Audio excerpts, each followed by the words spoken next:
अस्सलाम वालेकुम।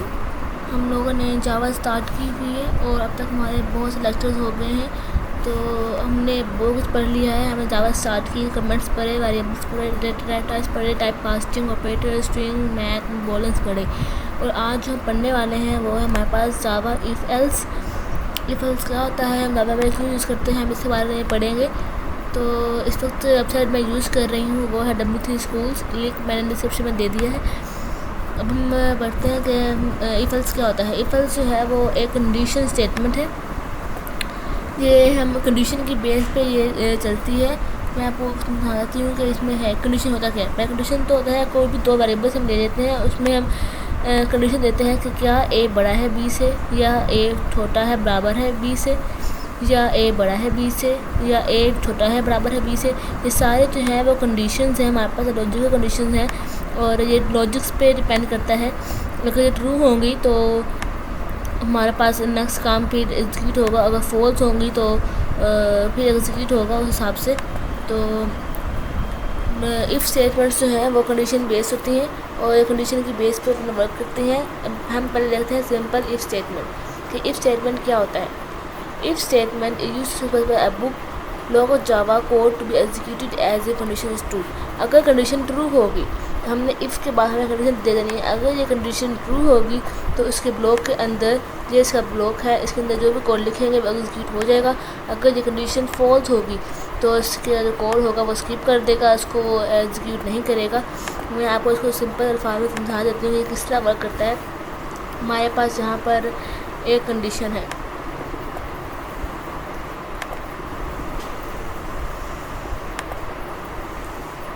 हमारे पास जहाँ पर एक कंडीशन बॉक्स देते हैं और ऊपर हम लिख देते हैं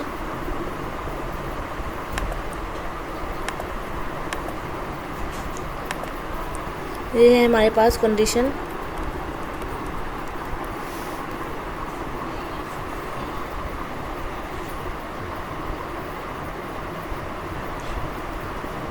हमने यहाँ पर कंडीशन दे दी है और कंडीशन के बाद हम उसके फ़ौरन बाद हम आगे दे देते हैं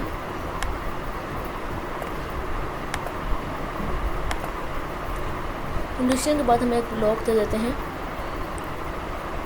जिसमें हमने लिखा हुआ है कोड। इस ब्लॉक में हमारे पास होगा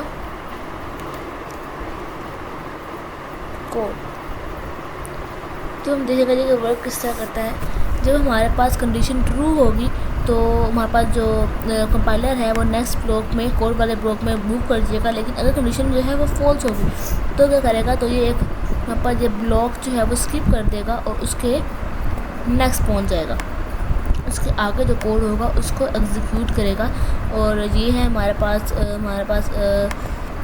कंडीशन की फॉल्स स्टेटमेंट। अगर कंडीशन जो है वो फॉल्स हो गई है, और ये हमारे पास ट्रू केस, अगर कंडीशन जो है वो ट्रू हो गई है, हमने यहाँ पर एक कंडीशन दी हुई है। अगर वो कंडीशन ट्रू हो जाती है तो वो यहाँ पे इस कोड में आ जाएगा, इसके अंदर जो भी होगा वो एग्जीक्यूट करेगा। लेकिन अगर वो कंडीशन जो है वो फॉल्स हो गई है तो क्या करेगा कि यहाँ मूव करेगा और इस कोड को स्किप करके उसके नेक्स्ट कोड में चला जाएगा। तो हम इसकी एक एग्जांपल ले लेते हैं कि ये किस तरह वर्क करता है। फॉर एग्जांपल हमारे पास यहाँ पर हमने यहाँ पे एक कंडीशन दी हुई है, ए बड़ा है बी से, या हम दे देते हैं 10 बड़ा है 3 से। हम इस कंडीशन को एग्जीक्यूट करें तो अगर 10 बड़ा है बी से तो हम चाहते हैं कि हमारे पास यहाँ पर प्रिंट हो हेलो वर्ल्ड। जहाँ हमारे यहाँ प्रिंट हो 10 इज़ ग्रेटर। अब क्या होगा हमारे पास, अगर पहले कंपाइलर कंडीशन चेक करेगा, कंपाइलर आएगा और आखिर कंडीशन चेक करेगा। कंडीशन अगर ट्रू है या फॉल्स है वो चेक करेगा। लेकिन 10 बड़ा है 3 से, ये ट्रू है। अगर ट्रू है तो हमारे पास जो कंपाइलर है वो नेक्स्ट कोड ब्लॉक में मूव कर जाएगा और जहाँ आकर देखेगा जो भी कोड होगा वो उसको एग्जीक्यूट करके उसके बाद हमारे नेक्स्ट कोड को चला जाएगा। लेकिन अगर ये कंडीशन फॉल्स होती तो क्या होता है, अगर ये कंडीशन फॉल्स हमारे पास इसमें इस ट्रू केस में हमारे पास जो है आउटपुट स्क्रीन पे, ये हमारे पास आउटपुट स्क्रीन है, आउटपुट स्क्रीन पे हमारे पास लिखा हुआ आता 10 इज़ ग्रेटर, हमारे पास ये लिखा हुआ आता। लेकिन अगर कंडीशन फॉल्स होती, फॉर एग्ज़ाम्पल हम यहाँ पे यहाँ पर ग्रेटर की जगह लेस होता, तो हमारे पास कंडीशन क्या बनती, तो हमारे पास कंडीशन चेंज होती, तो हमारे पास तो आउटपुट स्क्रीन पे ग्रेटर जो है वो नहीं लिखा हुआ आता और वो इस कोड को स्किप कर देता। तो इसी तरह हमारे पास जो है वो ये वर्क करता है इफ स्टेटमेंट। अगर किसी कोड में एग्जांपल देखें तो वो इस तरह है, हम इसको एक बार रन कर लेते हैं तो किस तरह हमारे पास वर्क करती है।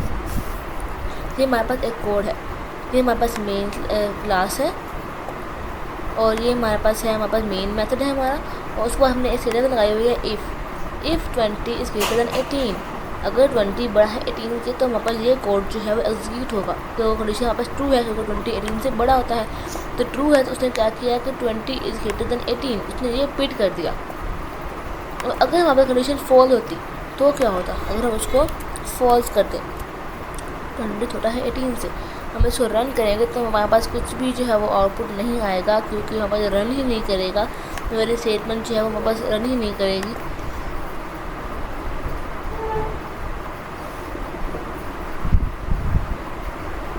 आप देख सकते हैं आपको स्क्रीन पे कुछ भी नहीं आया, खाली लिखा हुआ आया है, तो वहाँ पर कंडीशन जो है वो रन ही नहीं हुई। ये है हमारे पास if statement, simple if statement है। उसके बाद हमारे पास एग्जाम्पल्स भी हैं, यहाँ पर हम यहाँ पे नंबर की जगह वेरिएबल्स भी दे सकते हैं। अब आगे हमारे पास एल स्टेटमेंट। एल स्टेटमेंट क्या होता है, इसकी मैं आपको एक बार एग्जाम्पल दे देती हूँ कि एल स्टेटमेंट जो है हमारे पास वो किस तरह वर्क करता है। हमारे पास जो एल स्टेटमेंट है हम यहाँ पे ले लेते हैं एक, हमारे पास एक कंडीशन है,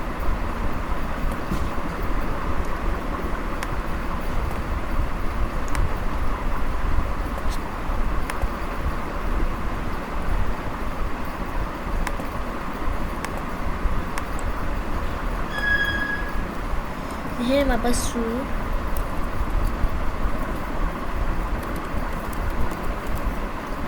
यहाँ भी स्टेटमेंट लिखी हुई है हमारे पास, और हमारे पास यहाँ पर भी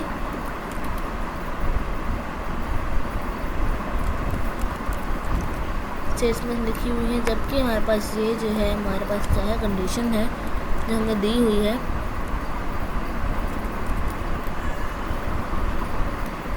अब हमारे पास यहाँ पर क्या होता है, हमारे पास यहाँ पर होता ये है कि जब एक कंपाइलर आता है,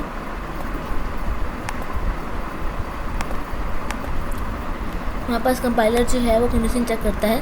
अगर हमारे पास क्या है कि कंडीशन जो है वो ट्रू होती है तो वो हमारे पास इधर आ जाएगा, और जो ट्रू केस वाली स्टेटमेंट होती हैं वो ये रन कर लेता है। लेकिन अगर हमारे पास जो है वो स्टेटमेंट जो है वो फॉल्स हो जाती है, हमारे पास कंडीशन जो है वो फॉल्स हो जाती है, तो ये फॉल्स केस वाली जो स्टेटमेंट होती है उसको रन करता है।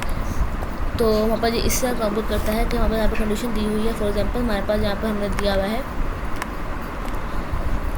10 ग्रेटर दैन 3। अगर तो 10 ग्रेटर दैन 3 ये ट्रू है तो हम चाहते हैं कि यहाँ पर लिखा हुआ आए ट्रू, तो आउटपुट स्क्रीन में हमारे पास ट्रू लिखा हुआ है। लेकिन अगर हम चाहते हैं कि हमारे पास अगर फॉल्स हो तो यहाँ पे फॉल्स लिखा हुआ है। इस तरह वो करती है इफ़ स्टेटमेंट के पहले हम इफ़ नामक कंडीशन करते हैं। अगर वो ट्रू होगी तो वो ये ट्रू वाला पोर्शन जो है वो एग्जीक्यूट कर लेगा। अगर कंडीशन हमारे पास फॉल्स होगी तो ये हमारे पास फॉल्स वाला जो पोर्शन है वो एग्जीक्यूट कर लेगा। तो अगर हम इस केस में देखिए कि हमारे पास यहाँ पर क्या जो है वो केस बनेगा, तो ऑफकोर्स 10 जो है वो बड़ा है 3 से, तो जब हमारे पास है ट्रू हो गया तो ट्रू वाला केस जो है वो पिन कर देगा और आउटपुट स्क्रीन पे हमारे पास ट्रू लिखा हुआ आ जाएगा। ये है हमारे पास इफ़ स्टेटमेंट। और इसका हम सिंटैक्स देख लेते हैं कि ये हमारे पास किस तरह जो है हमारे वर्क करती है। हम पहले इफ़ होता है, उसके बाद हमें कंडीशन दी हुई है, अगर ट्रू होगी तो इफ़ का पार्ट ये है, ये चीज़ एग्जीक्यूट कर लेगा। अगर कंडीशन जो है वो फॉल्स है तो हमारे पास एल्स का पार्ट होता है, वो एल्स का पार्ट है वो एग्जीक्यूट हो जाता है। हम इसकी एक बार एग्जांपल ले लेते हैं कि हम इसी से ले लेते हैं। इफ़ ए कंडीशन दी हुई है और दिया हुआ है कि अगर ट्रू हो तो ये हो, लेकिन हम चाहते हैं कि अगर फॉल्स हो जाए, हम यहाँ देते हैं एल्स, कि अगर ये फॉल्स हो जाए तो हमारे पास क्या हो, तो हमारे पास लिखा हुआ आए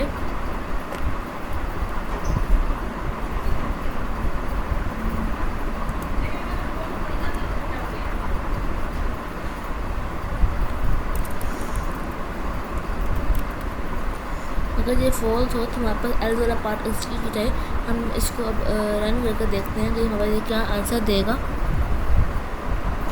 अगर हम उसको ट्राई रन करें तो 20 जो है वो छोटा है 18 से, जो फॉल्स हो गई है तो वो ऑफ कोर्स ज़्यादा नेक्स्ट वाला पार्ट जो है वो एग्जीक्यूट करेगा। उसको चाहिए कि वो एग्जीक्यूट करे 20 इज़ लेस दैन 18। ये आउटपुट स्क्रीन पे हमारे पास आना चाहिए। अब देख सकते हैं 20 इज़ लेस दैन 18 लिखा हुआ आ रहा है यहाँ पर। अगर ये ट्रू होगा तो फर्स्ट पार्ट जो है हमारे पास एग्जीक्यूट हो जाएगा, लेकिन अगर ये फॉल्स होगा तो सेकंड पार्ट जो है हमारे पास एग्जीक्यूट हो जाएगा। वो फर्स्ट पार्ट को इग्नोर कर देगा, उसको छोड़ देगा। ये हमारे पास इफ एल्स है, बहुत सिंपल सा है और बहुत जगह पे बहुत बार यूज़ होता है। फिर हमारे पास आता है if the L's if statement. इससे हमारे पास क्या होता है, हमारे पास एक कंडीशन दी जाती है। कंडीशन अगर ट्रू होगी तो वो अंदर आएगा, लेकिन अगर कंडीशन फॉल्स होगी तो उसके अंदर एक और हमने मतलब एल्स के बाद एक फिर से इफ दे दी है, कंडीशन के बाद हमने एक और कंडीशन दे दी है। तो ये हमारे पास एल्स इफ स्टेटमेंट है। जब नेक्स्ट चलते हैं short hand if. Short hand if का होता है कि हम इफ एल्स जो है हमारे पास लिखना मुश्किल होगा, जो हमारे पास जो है वो इसको शॉर्ट फॉर्म में लिखना हो तो उसको लिखने का तरीका हमारे पास ये है कि पहले हम वेरिएबल दे देते हैं, फिर आगे हम कंडीशन दे देते हैं। और अगर कंडीशन इसका केस ट्रू होगा तो ये ट्रू वाला केस फॉल्स हो जाएगा, और ये फॉल्स वाला केस अगर फॉल्स कंडीशन हुई तो फॉल्स वाला केस जो है हमारे पास एग्जीक्यूट हो जाएगा। इसका एग्जांपल ये है कि हम जो है हम देखो सिंपल सा इफ एल्स का प्रोग्राम लिया है, जिसमें हमने एक कंडीशन दी हुई है और उसमें हमने कहा कि इफ़ में ये हो और एल्स में ये हो। अब इस इतने बड़े प्रोग्राम में हमारे पास टाइम ज़्यादा लगेगा, तो हमने क्या किया कि उसको एक ही लाइन में कन्वर्ट कर लिया। वो ये है कि हमने एक वेरिएबल ले लिया ताकि जो वैल्यू होगी वो उसमें सेव हो। हमने क्या किया, कंडीशन दे दी variable value is equal to, हमने यहाँ पर ये एक कंडीशन दे दी है। और कंडीशन के बाद हमने लिखा है कि ट्रू केस में अगर केस ट्रू होगा तो ये आउटपुट आ जाएगा, अगर केस फॉल्स होगा तो ये आउटपुट आ जाएगा। हमने क्या किया, यहाँ पे हमने इसको 1 2 3 और 4 लाइन में लिखा है, लेकिन यहाँ पे हमने इस चारों लाइन को एक लाइन में मर्ज कर लिया है। तो इस तरह हमारा वर्क करता है। हम इसको एक बार खुद ड्राई रन करके देख सकते हैं कि किस तरह काम करेगा। देख सकते हैं यहाँ पे हमने रिजल्ट लिया हुआ है, उसको हमने दिया हुआ है। वो रन करेंगे तो फिर हमें गुड इवनिंग जो है वो लिखा हुआ आ जाएगा। तो ये जो है फॉल्स है, 20 जो है वो लेस है 18 से, तो ये फॉल्स है। गुड इवनिंग यहाँ पे लिखा हुआ आ रहा है। ट्रू के अगर ट्रू होता तो हमारा गुड डे लिखा हुआ आता, तो अगर फॉल्स है तो गुड इवनिंग लिखा हुआ आ रहा है। तो ये हमारे पास शॉर्ट हैंड इफ एल्स है। इसके बाद हमारे पास आता है जावा स्विच। स्विच क्या होता है, स्विच इफ एल्स की तरह ही होता है, लेकिन इसमें हमारे पास ज़्यादा स्टेटमेंट्स होती हैं और ज़्यादा कोड का ब्लॉक होता है। मैं आपको समझाती हूँ कि ये किस तरह जो हमारे पास वर्क करता है। हमारे पास हम एक स्विच में हम एक एक्सप्रेशन दे देते हैं और हम उस एक्सप्रेशन के बहुत से केसेस बना लेते हैं कि कौन सा केस में से सही होगा, कौन सा केस जो है ट्रू होगा, वो वाला ब्लॉक जो है वो हमारा रन हो जाएगा। हम इसको एग्जांपल्स के थ्रू मैं आपको समझाती हूँ कि ये हमारे पास किस तरह जो है स्विच स्टेटमेंट जो है वर्क करता है। ये मेन क्लास हमारे पास मेन क्लास डाल दिया है। उसके बाद हमने इंट डे लिया है 4, हमने डे के अंदर 4 दिया है और स्विच हमने दे दिया है डे, मतलब 4 को हमने स्विच को दे दिया है, यहाँ पे 4 दे दिया है। अब वो क्या करेगा कि वो देखेगा कि कौन सा केस जो है इनमें से वो ट्रू है, वो ट्रू केस वाले ब्लॉक को ही एग्जीक्यूट करेगा। बाकी सबको है वो फॉल्स कर देगा। पहले वो यहाँ आएगा, देखेगा ये तो केस 1 है, फॉल्स है, क्योंकि हमारे पास फॉल्स है 4 है, तो इसको स्किप करेगा। फिर केस 2 में आएगा, ये फॉल्स है क्योंकि हमने 2 तो एंटर किया है, नहीं तो हमें तो 4 एंटर किया है। उसके बाद हमारे पास 3 आएगा, 3 भी हमने एंटर नहीं किया, ये फॉल्स है। फिर वो केस 4 में आएगा जो कि ट्रू है हमारे पास, क्योंकि हमारे पास डे के अंदर 4 है, तो वो 4 वाले ब्लॉक के अंदर आ जाएगा। हमारे पास जो है वो आउटपुट स्क्रीन में थर्सडे लिखा हुआ आ रहा है, देख सकते हैं हम थर्सडे लिखा हुआ आ जाएगा इस तरह से। और फिर क्या होगा, थर्सडे लिखने के बाद वो ब्रेक हो जाएगी, स्टेटमेंट ब्रेक हो जाएगी। ब्रेक हम आगे जाके पढ़ेंगे। ब्रेक बेसिकली वर्क से करता है कि वो जो जहाँ भी स्कोर होगा उसको लूप से उसको ब्रेक लूप से बाहर ले जाता है। तो हमारे पास जहाँ पे जब आएगा ब्रेक का ऑप्शन आएगा तो हमारे पास कंपाइलर जो है वो डायरेक्टली जो है वो इस लूप से बाहर जो है वो यहाँ तक आ जाएगा। यहाँ तक आ जाएगा तब इन सबको स्किप कर देगा और यहाँ तक आ जाएगा। ब्रेक का काम ये होता है कि वो जो है वो कहीं भी अगर हम लूप के अंदर एक ब्लॉक के अंदर लगाया हुआ है तो उससे क्या होता है कि वो ब्लॉक से बाहर जो है वो कंपाइलर को ले जाता है और बाकी सब स्टेटमेंट्स को इग्नोर कर देता है। इसी तरह बस क्या हुआ कि थर्सडे जो है वो लिखा हुआ आ गया है। इसी तरह अगर हम जो मर्जी केस हैं तो हमें बहुत से केस दिए हुए हैं, उनमें से कोई एक ही एग्जीक्यूट हुआ है, इससे हमारे पास जो प्रोग्राम है वो हमारे पास क्लियर हो जाता है और उसमें मतलब फ्लेक्सिबिलिटी आ जाती है। अगर हम यहाँ पे हम डे को हम 3 दे देते हैं, अगर हम 3 देंगे तो हम डन करते हैं। अगर 3 तो हमारे पास आंसर रहेगा, केस 3 पे हमारे पास आंसर वेडनेसडे आना चाहिए। तो देख सकते हैं हमारे पास आंसर जो है वो वेडनेसडे ही आ रहा है। तो इससे हमारे पास जो है वो जावा स्विच वर्क करता है और बाकी इंशाल्लाह हम बाद में पढ़ेंगे, आगे चल के पढ़ेंगे। हमें एग्जाम्पल्स भी दी हुई हैं, आप यहाँ से ज़रूर एग्जाम्पल्स जो है वो एक बार फैच करें, एक बार लें, देखें किस तरह बताया हुआ है। तब तक के लिए अल्लाह हाफिज़, अपना ख्याल रखिएगा।